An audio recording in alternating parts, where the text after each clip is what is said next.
hanapin ang tatay mo. Sabi ko sa inyo, gano'n kita po. Pwede ako maging person na boyfriend mo. Ngayon, tatanungin kita. Ano ba yan? Harap dito. Yan. Ano ba yun? Wala! Tinago ko! Uy, akin na. Sa akin nandun o. Asan na? Akin po din mo. Hindi na nakikinig kami. Sobra lang ba yun? Ayan, ayan, ayan. Nilayo ni Tita Sheila. Sa may ilaw sa gabas ba? Ayan, prangaan na yan, ha? Natansa ko. Diyos ko naman ang bako.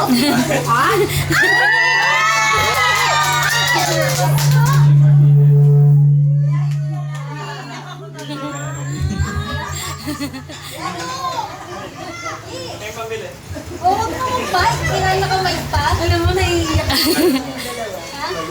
Suot mo yan kahit may cake. Ayoko niya madumi. Hindi yan, okay lang.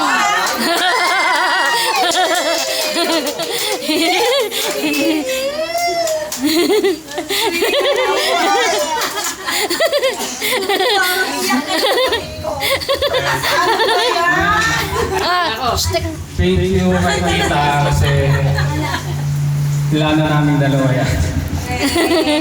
Siya lang na pinaka-conceptualize. Sabi ko lang ganito, something kainan sa inyo, then konting kantahan, then nasabi niya na lalagay daw yung ring sa cake mo para pag kinain mo.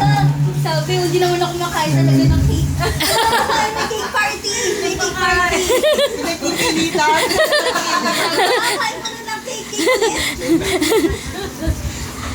Ano pa, Melvin? May masasabi ka pa ba ang iba? Naka-record yan.